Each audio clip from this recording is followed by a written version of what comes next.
اعوذ باللہ من الشیطان الرجیم بسم اللہ الرحمن الرحیم اللہم صلی علی محمد وعلی آل محمد کما صلیت علی ابراہیم وعلی آل ابراہیم وعلی آل ابراہیم انکا حمید مجید اللہم بارک علی محمد وعلی آل محمد کما بارکت علی ابراہیم وعلی آل ابراہیم انکا حمید مجید رب اشرح لی صدری ویسر لی امری واحلل عقدۃ من لسانی یفقہوا قولی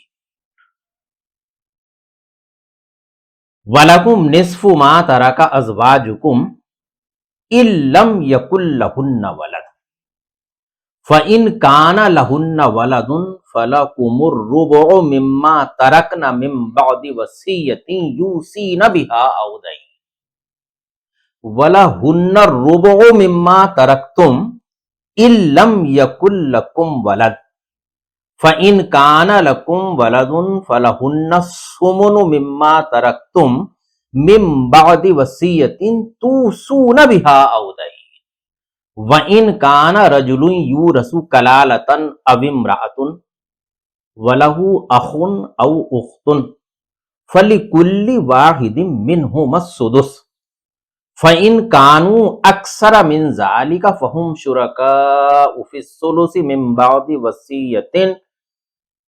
بَعْدِ وَصِيَّةٍ يُوصَى بِهَا أَوْ دَيْنٍ غَيْرَ مُضَارٍّ وَصِيَّةً مِّنَ اللَّهِ وَاللَّهُ عَلِيمٌ حَلِيمٌ تِلْكَ حُدُودُ اللَّهِ وَمَن يُطِعِ اللَّهَ وَرَسُولَهُ يُدْخِلْهُ جَنَّاتٍ تَجْرِي مِن تحتها الانہار خالدین فیہا وذالک الفوز العظیم ومن یعص اللہ ورسولہ ویتعد حدودہ یدخلہ نارا خالدا فیہا ولہ عذاب مہین۔ صدق اللہ العظیم۔ یہ میں نے آپ کے سامنے سورہ نساء کی 3 آیات تلاوت کی، آیت نمبر 12، 13 اور 14۔ اس کو آپ سمجھئے، فرمایا وَلَكُمْ، اور تمہارے لیے، نصف، آدھا، ما ترکا، کہ جو چھوڑیں، ازواجکم، تمہاری بیویاں۔ فرمایا اگر تمہاری بیویاں کچھ ترکہ چھوڑ جائیں تو تمہارے لیے اس ترکے کا آدھا ہے۔ وَلَكُمْ نِصْفُ مَا تَرَكَ أَزْوَاجُكُمْ، شرط کیا ہے؟ إِن لَّمْ يَكُن لَّهُنَّ وَلَدٌ، اگر نہیں ہو ان کے کوئی اولاد، یعنی وہ جو بیوی فوت ہوئی ہے، اس فوت ہونے والی عورت کے اگر کوئی اولاد نہیں ہے تو پھر اس کے شوہر کا اس کے ترکے میں آدھا ہے۔ وَلَكُمْ نِصْفُ مَا تَرَكَ أَزْوَاجُكُمْ إِن لَّمْ يَكُن لَّهُنَّ وَلَدٌ فَإِن كَانَ لَهُنَّ وَلَدٌ، پھر اگر ہو ان کے اولاد، فَلَكُمُ الرُّبُعُ، تو تمہارے لیے 1/4۔ فَإِن كَانَ لَهُنَّ وَلَدٌ فَلَكُمُ الرُّبُعُ، تو تمہارے لیے 1/4 مما ترکنا، اس سے کہ جو وہ چھوڑیں، من بعد وصیۃ، وصیت نکالنے کے بعد، یوصین بہا، کہ وہ وصیت کر جائے اس کی، او دین، یا دین کے بعد۔ قانون یہ دیا کہ اگر شوہر حیات ہے اور بیوی فوت ہو گئی تو بیوی کے اگر اولاد نہیں ہے، چاہے اس شوہر کے اولاد ہو، یہ ممکن ہے کہ ایک شخص کے اولاد ہے اور اس کی بیوی جو فوت ہوئی اس کے اولاد نہیں ہے۔ کیسے کہ ایک شخص نے ایک سے زیادہ زائد جو ہیں شادیاں کی ہیں، مان لیجئے ایک بیوی سے اس شخص کے اولاد ہے، دوسری بیوی سے اولاد نہیں ہے، فوت وہ ہو گئی جس کے اولاد نہیں ہے، تو یہ نہیں دیکھا جائے گا کہ اس مرد کے اولاد ہے یا نہیں ہے، دیکھا یہ جائے گا کہ جس کا ترکہ بانٹا جانا ہے، وہ عورت جو فوت ہوئی ہے اس کے اولاد ہے یا نہیں ہے۔ اگر اس عورت کے کوئی اولاد نہیں ہے تو پھر اس کا شوہر اس کے ترکے میں آدھے کا مالک ہوگا، اور اگر اس عورت کے اولاد ہے، ہو سکتا ہے کہ اس شخص کے اولاد نہ ہو، اس کے شوہر کے، یہ ممکن ہے کہ شوہر کے اولاد نہ ہو اور اس کی بیوی کے اولاد ہو؟ کیسے؟ آپ یہ سمجھیے کہ ایک شخص نے شادی کی ایک ایسی عورت سے جو بیوہ تھی یا طلاق شدہ تھی اور اس کے کچھ بچے تھے. سمجھ گئے نا بات کو؟ اب یہ عورت اس دوسرے مرد کے نکاح میں آئی، لیکن اس مرد سے اس عورت کے کوئی بچہ نہیں ہوا، تو اس عورت کے اولاد ہے پہلے شوہر سے، مگر اس شوہر سے کوئی اولاد نہیں ہے. اگر اس عورت کے اولاد ہے جو فوت ہوئی ہے تو پھر اس کا شوہر اس کے ترکے میں 1/4 کا مالک ہوگا. سمجھ گئے نا بات اچھی طریقے سے؟ کیا ہوا کہ اگر ایک ایسی عورت فوت ہو جائے کہ جس کے اولاد نہیں ہیں تو پھر اس کا شوہر اس عورت کے ترکے میں آدھے کا مالک ہوگا، اور اگر ایسی عورت فوت ہو کہ اس کے اولاد ہے تو پھر اس کا شوہر اس عورت کے ترکے میں 1/4 کا مالک ہوگا. من بعد وصیت یوصین بہا او دین، اس وصیت کے بعد کہ جو وصیت وہ کر جائے یا دین کے بعد، یعنی کوئی قرض اگر اس کے ذمہ ہے. یہ میں آپ کو پہلے بتا چکا ہوں کہ قرض دین وصیت پر مقدم ہوگا. پہلے قرض نکالا جائے گا اگر کچھ ہے، پھر وصیت دیکھی جائے گی اگر کوئی وصیت ہے، اس کے بعد جو بٹے گا. یہ آپ سمجھ لیجئے کہ یہ جو میں آپ کو بار بار بتا رہا ہوں کہ بیٹوں کا حصہ بیٹیوں سے 2 گنا ہوتا ہے، یا کہیے ایک بیٹے کو 2 بیٹیوں کے برابر ہے، یہ اس مال کا بتا رہا ہوں جو ان میں بانٹا جانا ہے. پہلے ان میں سے دین نکالا جائے گا، کوئی قرض اگر ہے، پھر وصیت اگر ہے تو وہ نکالی جائے گی. اس کے بعد جو ترکہ بچا ہے وہ ہے بٹنے والا، اس پر قانون لاگو ہوگا. من بعد وصیت یوصین بہا او دین ولہن الربع، اور ان کے لیے 1/4. کن کے لیے؟ تمہاری بیویوں کے لیے 1/4 مما ترکتم، اس سے کہ جو تم چھوڑو. یعنی اب ایک شخص خود فوت ہو گیا اور اس کی بیوی موجود ہے، تو اس کی بیوی کے لیے قانون یہ ہے کہ ان کے لیے 1/4 جو تم چھوڑو، مگر کب؟ ان لم یکن، ان اگر لم یکن نہ ہو، لکم تمہارے ولد کوئی اولاد، یعنی اگر تمہارے کوئی اولاد نہیں ہے تو تمہاری بیوی کے لیے 1/4. فَإِن كَانَ لَكُمْ وَلَدٌ، پھر اگر ہو تمہارے اولاد، یعنی کچھ تمہارے اولاد ہے، فَلَهُنَّ الثُّمُنُ، تو ان کے لیے 8واں. پھر سمجھ لیجئے کہ اگر ایک عورت فوت ہوئی اور اس کا ترکہ اس کے شوہر کو جانا ہے، تو اس عورت کے اگر اولاد نہیں ہے تو شوہر اپنی بیوی کے ترکے میں آدھے کا مالک ہوگا. اگر اس عورت کے اولاد ہے تو شوہر اپنی بیوی کے ترکے میں 1/4 کا مالک ہوگا. اسی طرح اگر ایک شخص فوت ہو گیا اور اس کی بیوہ حیات ہے تو پھر یہ عورت اپنے شوہر کے ترکے میں 1/4 کی مالک ہوگی اگر شوہر کے اولاد نہیں ہے، اور اگر شوہر کے اولاد ہے تو پھر یہ بیوی 8ویں حصے کی مالک ہوگی اپنے فوت شدہ شوہر کے ترکے میں.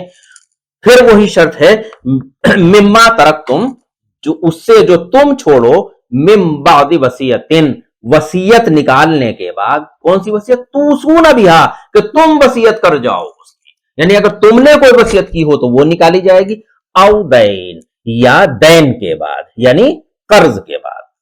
فرمایا وَإِن كَانَ رَجُلٌ يُورَثُ كَلَالَةً، وَإِن، اور اگر کانا ہو، رجل ایک مرد، یورثو کہ جس کی میراث بٹنی ہے، کلالتن کلالہ. اب کلالہ سے مراد کیا ہے؟ ایک شخص ایسا کہ جس کے نہ ماں باپ ہیں اور نہ اس کے اولاد ہے، یہ شخص کلالہ کہلائے گا. اگر کوئی ایسا شخص فوت ہو گیا کہ نہ اس کے ماں باپ تھے اور نہ اس کے اولاد تھیں، فرمایا وَإِن كَانَ رَجُلٌ يُورَثُ كَلَالَةً أَوْ امْرَأَةٌ، یا کوئی عورت، یعنی صرف مرد ہی نہیں، عورت بھی کلالہ ہو سکتی ہے کہ ایک عورت ایسی ہے نہ اس کے ماں باپ ہیں نہ اس کے اولاد ہے. یہ دونوں کیس میرے گھر میں موجود تھے، یعنی میرے چچا تھے اور میری چچی، نہ میرے چچا کے والدین تھے نہ ان کے کوئی اولاد تھی، نہ میری چچی کے والدین تھے نہ ان کے کوئی اولاد تھی. تو عورت بھی کلالہ ہو سکتی ہے، مرد بھی کلالہ ہو سکتا ہے. جب یہ فوت ہو جائے تو اس کی جو میراث ہے کل وہ جو بٹنی ہے، فرمایا وَإِن كَانَ رَجُلٌ يُورَثُ كَلَالَةً أَوْ امْرَأَةٌ وَلَهُ أَخٌ، اور اس کے ہے ایک بھائی، او اختن، یا ایک بہن، فَلِكُلِّ وَاحِدٍ مِّنْهُمَا السُّدُسُ، تو ہر ایک کے لیے ان دونوں میں سے چھٹا، یعنی چھٹا حصہ دیا جائے گا. اس پر اجماع ہے علماء کرام کا کہ यहां पर जो कलाला शख्स के भाई और बहन का जिक्र आया है, ये अखियाफी भाई बहनों का जिक्र आया है। अखियाफी भाई बहन कौन से होते हैं? वो कि जिनकी मां एक हो और बाप अलग अलग हो। फर्ज कीजिए एक औरत की कहीं शादी हुई, उस औरत के पहले शौहर से कुछ बच्चे हैं, कोई बेटा है, बेटी है, या बेटा बेटी मिलाकर के हैं। ये पहला शौहर फौत हो गया या इस शौहर ने इसको तलाक दे दी, तो अब इद्दत करने के बाद में इस औरत ने कहीं और निकाह कर लिया, उस दूसरे शौहर से भी इसके बच्चे हैं, तो ये जो बहन भाई आपस में इस औरत के दोनों शौहरों से बच्चे हैं, ये अखियाफी भाई बहन कहलाएंगे। इन अखियाफी भाई बहनों के लिए ऐनी भाई बहन और अल्लाती भाई बहन का जिक्र आ जाएगा इसी सूरह मुबारका की आयत नंबर 176 में, वहां पर आप पढ़ लेंगे। यहां पर आप समझिए, फरमाया व इन काना रजुलुन यूरसु कलालतन अव इम्राअतुन वलहु अखुन, और उसके है एक भाई औ उख्तुन, और या एक बहन, फलिकुल्लि वाहिदिन मिनहुमा सुदस, तो हर एक के लिए उन दोनों में से छठा हिस्सा। यानी अगर एक भाई है तो उसको भी छठा हिस्सा मिलेगा, या भाई नहीं है एक बहन है उसको भी छठा हिस्सा मिलेगा। यानी इसमें जेंडर की तफरीक नहीं होगी। समझ गया ना बात आप? कलाला के मामले में फ़इन कानू, फ़इन फिर अगर कानू वो हो अक्सर मिन जालिक, इनसे ज्यादा, किनसे? यानी एक से ज्यादा। अभी जो एक का जिक्र आया ना कि कलाला कोई शख्स है ये फौत हो गया, या कोई औरत है कलाला वो फौत हो गई और इसके एक भाई है अखियाफी या एक बहन है अखियाफी, तो इसका जो कुल तरका है उसका 1/6 जो है वो इसकी अखियाफी भाई या अखियाफी बहन को चला जाएगा। फरमाया फ़इन कानू अक्सर मिन जालिक, फिर अगर ये हो इससे ज्यादा, यानी जितना बताया एक बताया उससे अगर जायद हो, फहुम शुरका, पस वो शरीक होंगे फिस सुलुस, 1/3 में, यानी तब उनको 1/3 दिया जाएगा। अगर वो एक से जायद हैं तो फिर इस कलाला मर्द या कलाला औरत का तरका देखा जाएगा जो बांटा जाना है, और उसका 1/3 वो एक से जायद अखियाफी भाई बहनों को बांट दिया जाएगा, और फिर वो जो 1/3 निकाला जाएगा इन अखियाफी भाई बहनों के लिए, इनमें जेंडर की तफरीक नहीं होगी, वो भाई हो या बहन हो, फिर उनको बराबर बराबर वो तकसीम कर दिया जाएगा। समझ गए ना बात? मिन बादी वसीयतिन, वसीयत के बाद, यूसा बिहा, कि वो वसीयत की गई हो उसकी, औ दैन या दैन के बाद। बात फिर वही है कि निकाली जाएगी वसीयत भी और दैन भी, लेकिन इसको जहन में रख लीजिए कि जो कर्ज है वो पहले निकाला जाएगा, उसके बाद में वसीयत निकाली जाएगी, जो बचेगा वो उसको बांट दिया जाएगा। और इससे पहले भी एक काम और तक कर लेना होगा, तजहीज़ और तकफीन का। फरमाते हैं गैर मुजार, नुकसान ना पहुंचाए। इसका मतलब क्या है? यह है बड़ी अहम बात, इसको आप समझ लीजिए। एक हदीस भी है जिसके रावी अबू हुरैरा रज़ियल्लाहु अन्हु हैं, फरमाते हैं कि रसूलुल्लाह सल्लल्लाहु अलैहि वसल्लम को यह फरमाते हुए सुना कि बेशक मर्द और औरत 60 साल की उम्र तक अल्लाह की इताअत में नेक अमल करते रहते हैं, फिर उन्हें मौत आती है तो वो वसीयत में किसी को नुकसान पहुंचा जाते हैं, तो उन दोनों पर जहन्नम की आग वाजिब हो जाती है। ये इतना सेंसिटिव मैटर है कि अगर कोई आदमी वसीयत में नुकसान पहुंचा जाए, वसीयत में नुकसान पहुंचाने का मतलब, या कर्ज में नुकसान पहुंचाने का मतलब क्या है? एक तो ये समझ लीजिए कि गैर मुजार जो जिक्र किया है ये कलाला के मामले में किया है। एक शख्स अगर कलाला है, मर्द है या औरत है, तो वो ये यहां पर जिक्र किया गैर मुजार। गैर मुजार सिर्फ इसी पर नहीं है कि वो कलाला के मामले में हो, कोई भी शख्स, ये जिक्र तो यहां पर गालिबन इसलिए कर दिया गया कि चूंकि जो शख्स कलाला है, ना इसके माँ बाप है ना इसके औलाद है, तो अब ये समझ रहा है कि मेरी जो भी मिल्कियत है, जो भी मेरे पास है असासा, वो सब मेरे बनने के बाद कहां जाएगा? मेरे दूर के रिश्तेदारों को। बस औकात दूर के रिश्तेदारों से आदमी नाराज भी होता है, तो वो ये समझने लगे कि मेरा सारा का सारा माल, इन जिनसे मैं सारी जिंदगी नाराज रहा हूं, इन तक मेरा सारा का सारा माल पहुंच जाएगा, तो अब क्या करूं? तो ऐसे में वो ये चाहे कि मैं कोशिश ये करूं कि इन तक या तो माल ना पहुंचे, और अगर पहुंचे तो वो कम पहुंचे। इसका एहतमाल कलाला के केस में ज्यादा है, अगरचे गैर मुजार बाकी हर शख्स पर लगेगा, जो ऊपर जितनी कैटेगरीज आ गई हैं, हर शख्स के जिम्मे है कि जिस वक्त वो वसीयत कर रहा हो तो वसीयत में या दैन के मामले में अपने होने वाले वारिसों में से किसी को नुकसान नहीं पहुंचा सकता। कभी कभी ऐसा होता है कि एक शख्स अपनी बीवी से बहुत नाराज है, अक्सर हो जाता है कभी कभी, क्या बीवी शोहर तो सारी जिंदगी, ये तो वो हैं कि जो सारी जिंदगी साथ रहते हैं और एक दूसरे को ये साथ रहने देते नहीं। तो हो सकता है कि एक शौहर अपनी बीवी से किसी बात पर नाराज हो और वो ये समझ रहा हो कि मैं अगर फौत हो जाऊंगा तो मेरी बीवी को हिस्सा मिलेगा, तो अब मैं क्या करूं? इसका हिस्सा घटाने के लिए, इसकी मीरास को घटाने के लिए मैं किसी के हक में वसीयत कर जाऊं। वो ये सोच करके वसीयत कर दे कि मुझे अपने वारिसों को नुकसान पहुंचाना है। बसा औकात एक शख्स ऐसा होता है कि वो अपने बच्चों से बहुत नाराज होता है, तो बच्चों को नुकसान पहुंचाने की सोचे और ये समझे कि फलां शख्स ऐसा है कि जो मेरे करीब है, मेरा दोस्त भी है, तो खामखा का कोई कर्ज अपने ऊपर उसका ले ले और अपनी औलाद के और बीवी के दरमियान ये कह दे कि इतने लाख रुपए तो इसके मेरे ऊपर कर्ज है। तो एक तो वो ये समझे कि भाई इस कर्ज, इतना पैसा तो इसके पास वैसे ही पहुंच जाएगा, तो ये नुकसान तो इनको ये हुआ। मजीद ये कि एक तिहाई या एक तिहाई से जायद की वसीयत कर गया, वो भी गैर कानूनी हुई, गैर इस्लामी, गैर शरई हुई। या ये कि एक तिहाई तक माल की वसीयत की और सोचा ये कि वसीयत इसलिए कर रहा हूं कि तुमसे नाराज हो। यानी इसका मतलब यह है कि अगर वो बीवी से खुश होता या अपने बच्चों से खुश होता तो फिर वसीयत नहीं करता। अगर वो इस नियत से वसीयत कर रहा है तो फिर गुनाहगार है। अपनी किताब जिंदगी को ऐसे मौके पर ला करके बंद कर देना कि सारी जिंदगी अल्लाह की फरमाबरदारी में एक शख्स गुजारे या एक औरत सारी जिंदगी अल्लाह की फरमाबरदारी करे और जब उसकी जिंदगी की किताब बंद होने वाली हो उस वक्त कोई ऐसा अमल कर जाए तो ये उसके लिए बड़ी खतरे की बात है। तो जरूरत इस बात की है, अव्वल तो खैर वसीयत का रिवाज बहुत कम हो गया, बहुत कम लोग ऐसे हैं जो किसी गैर वारिस के नाम वसीयत कर जाते हैं। आज तो कैफियत यह है कि हर इंसान ये चाहता कि दुनिया भर का माल समेट के अपने घर में रख लो, वसीयत करने में तो अपना माल दूसरे को देना पड़ेगा जिसका हक भी नहीं होता। तो ये बड़े दिल गुर्दे की बात है कि आदमी किसी को वसीयत कर रहा है, लेकिन अगर वसीयत कर रहा है तो वो इस बात को महसूस करे कि जो मैं वसीयत कर रहा हूं इस वसीयत को करने की वजह क्या है। क्या मैं अपने होने वाले वारिसों को नुकसान पहुंचाने की कोशिश कर रहा हूं? क्या मैं इनमें से किसी से नाराज हूं?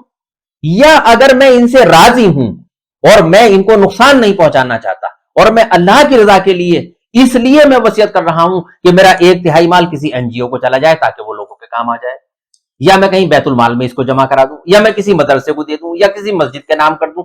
नियत मेरी ये हो कि मैं ये चाहता हूं कि मेरे बाद इसका सवाब भी मुझे मिलता रहे और मेरे पास इतना माल भी है कि अगर मैं एक तिहाई माल तक की जायद से जायद, इससे ज्यादा नहीं, इससे तजावुज नहीं करनी चाहिए वसीयत, एक तिहाई माल तक की वसीयत अगर मैं कर दूं तो फिर मेरे जो होने वाले वारिस हैं उनको दिक्कत नहीं आएगी मेरे जाने के बाद में, मैं ये समझ रहा हूं। तो फिर ऐसे शख्स के नाम भी आप वसीयत कर सकते हैं कि जिसको आप ये देख रहे हैं कि ये शख्स गरीब है, इसको ज्यादा पैसे की जरूरत है, इसके बच्चे अभी छोटे हैं और ये यतीम बच्चे हैं और मेरे रिश्तेदार भी नहीं है, मेरे वारिस भी होते नहीं है, तो मैं इनके नाम कोई वसीयत अगर कर जाऊं तो ये बड़ा भारी सवाब का काम है। तो अब देखिए, काम एक ही किया, वसीयत की। इस एक ही वसीयत अगर इस नियत से कर दी कि अल्लाह की रजा से कोई मतलब नहीं, मुझे तो इनको नुकसान पहुंचाना जो मेरे होने वाले वारिस हैं, तो आदमी कहां गया? जहन्नम। और अगर इसी वसीयत को वो इस नियत से कर रहा है कि मैं अपने बच्चों से, बीवी से, अपने होने वाले वारिसों से बहुत खुश हूं और मैं ये वसीयत अल्लाह की रजा के लिए कर रहा हूं, लोगों के जरूरतमंद लोगों को देने के लिए अपना पैसा, तो फिर यही वसीयत उसके लिए बड़ा कार खैर हो जाएगी। सिर्फ नियत का मामला है, काम एक ही है, सिर्फ नियत का मामला है। फरमाया गैर मुज़ार, इसकी बहुत जरूरत है एक तो लोगों को इस बात पर लाने की कि देखो जो मालदार लोग हैं उनको चाहिए कि वो अपने कुछ माल की वसीयत गरीब लोगों के नाम कर दिया करें जो उनके मरने के बाद उनके वारिस होने वाले नहीं है। जो वारिस होने वाले हैं उनके हक में तो वसीयत कर ही नहीं सकता, उनको तो जाहिर है खुद वो तरका मिल ही जाना है ना। अच्छा, जितना भी मैं आप लोगों को बता रहा हूं तो इसमें कोशिश करता हूं कि ये आपको हवाले मिल जाएं, कि ये अहादीस के नंबर भी आपको पता लग जाएं और आप उनको देख सकें। इसके अलावा भी ये है कि अगर आपके फिर भी कोई आपके जहन में कोई सवाल आ रहा है जिसका जवाब मैं दिए हुए नहीं हूं तो आप कमेंट बॉक्स में लिख सकते हैं और कोशिश करूंगा मैं कि अगली वीडियो में आपके सवाल का जवाब दूं। हालांकि मैं कोशिश ये कर रहा हूं और मैं समझता हूं कि जब मैं इस पूरे कानून विरासत को आप लोगों के सामने पेश कर दूंगा तो फिर मैं ये समझता हूं शायद कोई सवाल इस मुतालिक बाकी नहीं रह जाएगा। जितने सवाल हो सकते हैं मैं उन सबके जवाब देने की कोशिश करूंगा। फिर भी अगर कोई बात आपके जहन में है और नई कोई बात होती तो आप लोग तो मेरे से डायरेक्ट मालूम करिए जो यहां पर बैठे हुए हैं। आपको कमेंट बॉक्स में जाने की जरूरत नहीं है, कमेंट बॉक्स में वो लोग जाएं जो यहां पर नहीं आ रहे हैं और वो सुन रहे हैं, है ना। वो कानून की जानकारी होनी चाहिए। मैं बार बार कह रहा हूं इस बात को कि मैं बिल्कुल ये नहीं, अगर आपके अंदर सलाहियत है बंटवारा खुद करिए अपने घरों का, अपने मामला खुद निपटाइए, मत ले जाइए कहीं किसी के पास, अगर आप समझ रहे हैं। और देखिए क्यों जरूरत पड़ती है, असल ये जो सीधे सीधे हिस्से हैं जो कुरान करीम में जिनका जिक्र है, इसको तो आप एकदम बांट देंगे, बचा हुआ कहां जाएगा। वो एक शख्स है, उसके एक ही बेटी है, इस बेटी का तरका आधा है, अगर एक ही बेटी है, अब इसका आधा कहां जाएगा, वो असबा को जाएगा। अब असबा की नौयत हर एक फैमिली में अलग अलग होगी, इसलिए जरूरी है कि लोग अच्छे उलमाए किराम से कांटेक्ट करें। फरमाया गैर मुज़ार वसीयतम मिनल्लाह, ये ताकीद है अल्लाह की जानिब से, वसीयत है, हुक्म है, ताकीद है अल्लाह की जानिब से। वल्लाहु अलीमुन हलीम, और अल्लाह जानने वाला है, हिल्म वाला है। जानने वाला मतलब क्या, कि अल्लाह तबारक व तआला ये जानता है कि तुम जो कुछ कर रहे हो इस मीरास के मामले में भी तुम्हारी क्या नीयत है, तुम लोगों को जो वसीयतें कर रहे हो वो नुकसान पहुंचाने की गरज से कर रहे हो अपने होने वाले वारिसों को, या अल्लाह की रजा के लिए कर रहे हो, या जो लोग अब विरासत पा चुके हैं वो उसका बंटवारा सही कर रहे हैं या नहीं कर रहे, ये सब कुछ अल्लाह के इल्म है, अल्लाह से छुपा नहीं रह सकता ये बिल्कुल भी। हलीम, हलीम का मतलब क्या है कि तुम्हारे किसी गुनाह पर फौरी पकड़ नहीं कर रहा है, बुर्दबार है, हलीम है, तुम्हें मोहलत दिए हुए है। तुम्हें मोहलत दिए हुए का मतलब ये ना समझ लेना कि तुम्हारी पकड़ नहीं होगी, एक दिन पकड़ होगी, कभी कभी इस दुनिया में, और आखिरत में तो बिल्कुल हक। फरमाया तिल का हुदूदुल्लाह, ये हुदूद है अल्लाह की। किस मामले में फरमाया, विरासत के मामले में। ये बहुत आगे कवानीन में आएगा, तिल का हुदूदुल्लाह, तिल का हुदूदुल्लाह, यानी अलग अलग मामला। यहां पर फरमाया खास तौर से किस वजह से फरमाया, ये तिल का हुदूदुल्लाह, ये हुदूद है अल्लाह की, यानी इनको पामाल ना करो, हद कायम कर। हुदूद हद की जमा है। आप जमीन का बंटवारा करिए अपने भाई से किसी खेत का, तो आप एक डॉल डाल देंगे उसमें, अब अगर उसने डॉल काट दी तो आपका झगड़ा खड़ा हुआ है, थाने तहसील हो जाएगी आप लोगों की, मेरी डॉल क्यों काटी इसने, क्यों जी आपको इतना बुरा लगा, आपकी डॉल काट दी है, उस लिमिट को इसने ओवरलैप कर दिया, क्रॉस कर दिया। अल्लाह की हुदूद हम लगातार तोड़ रहे हैं, हमें इस बात का एहसास नहीं कि अल्लाह हमें फिर भी छोड़े हुए है। तिल का हुदूदुल्लाह, ये हुदूद है अल्लाह की। वमन युतिइल्लाह व रसूलहू, और जो कोई इताअत करे अल्लाह की और उसके रसूल की। अच्छा, यहां पर इताअत क्या है कि तुम अपनी मीरास को सही सही बांट दो। जो कोई इताअत करे अल्लाह की और उसके रसूल की, युदखिलहू, वो दाखिल करेगा उसे, कौन, अल्लाह, जन्नातिन, बागात में, तजरी, बहती हैं, मिन तहतिहल अनहार, जिनके नीचे से नहरें, खालिदीन फीहा, वो रहेंगे उसमें हमेशा। फरमाया ये लोग हमें जब जन्नत में एक मरतबा चले जाएंगे, अब इनको निकाला नहीं जाएगा। ये जन्नत किस चीज के बदले दे रहा है अल्लाह तबारक व तआला, कि तुम्हारे पास जो लोगों का माल अमानत के तौर पर है, तुम वो उन्हें पहुंचा दो। असल बात यह, अभी आपने अपना कुछ नहीं दिया, अभी तो जो आपको मिला अपने मूरिसों से उसको बांटने का काम किया। अभी इस सिर्फ इतने पर ही कि अल्लाह की इताअत और अल्लाह के रसूल की इताअत की है, तो इसके लिए जन्नतें हैं हमारे यहां, बागात हैं, खालिदीन फीहा वज़ालिकल फौजुल अज़ीम। और ये है कामयाबी बड़ी, कि तुम जो इस चीज को कामयाबी समझ रहे हो ना, आज दुनिया में आज क्या हालात हैं कि एक शख्स ने बड़ी चतुराई के साथ में लोगों का माल समेट लिया, इकट्ठा कर लिया, लोगों को दे नहीं रहा। अब इसकी औलाद समझ रही कि हमारे अब्बा बड़े चालाक, बड़े कामयाब है हमारे अब्बा, क्योंकि हमारे दादा तो कुछ भी छोड़ के नहीं गए थे। हमारे अब्बा ने देखना कैसा एम्पायर खड़ा किया, और हमारी फैक्ट्री भी है, और कितनी ऊंची कोठी, और गाड़ी हमारे पास 2-2 3-3 है, हमारे अब्बा बड़े कामयाब हैं। अल्लाह फरमा रहा है ये है कामयाबी, कि तुम लोगों को उनके हक दे दो, तुम ये ना समझो कि तुम इससे गरीब हो जाओगे। अक्सर लोग तो ये सोचते हैं, जो मीरास पर कुंडली मारे बैठे हुए लोग हैं, वो ये समझते हैं कि अगर हमने इन हकदारों को ये माल दे दिया और ये माल हमसे जाता रहा, हमारी औलाद का क्या होगा। नहीं, ये कामयाबी नहीं है जिसको हम कामयाबी समझ रहे हैं दुनियावी एतबार से। कामयाबी असल ये है कि जो कुछ भी तुम्हारे पास लोगों की अमानतें हैं वो उनको पहुंचा दो। यहां ये मीरास के ताल्लुक से बात हो रही है। वमन यअसिल्लाह व रसूलहू, और जो कोई नाफरमानी करे अल्लाह की और उसके रसूल की, वयतअद्दा हुदूदहू, और निकल जाए, तजावुज कर जाए उसकी हुदूद से। वही ना तिलका हुदूदुल्लाह, यानी हुदूद को पामाल ना। फरमाया युदखिलहु, वो दाखिल करेगा उसे, नारन, आग में, खालिदन फीहा, वो रहेगा उसमें हमेशा। वलहू, और उसके लिए, अजाब मुहीन, अजाब है इहानत आमेज, जलील करने वाला। वाखिर दावाना अल्हम्दुलिल्लाह।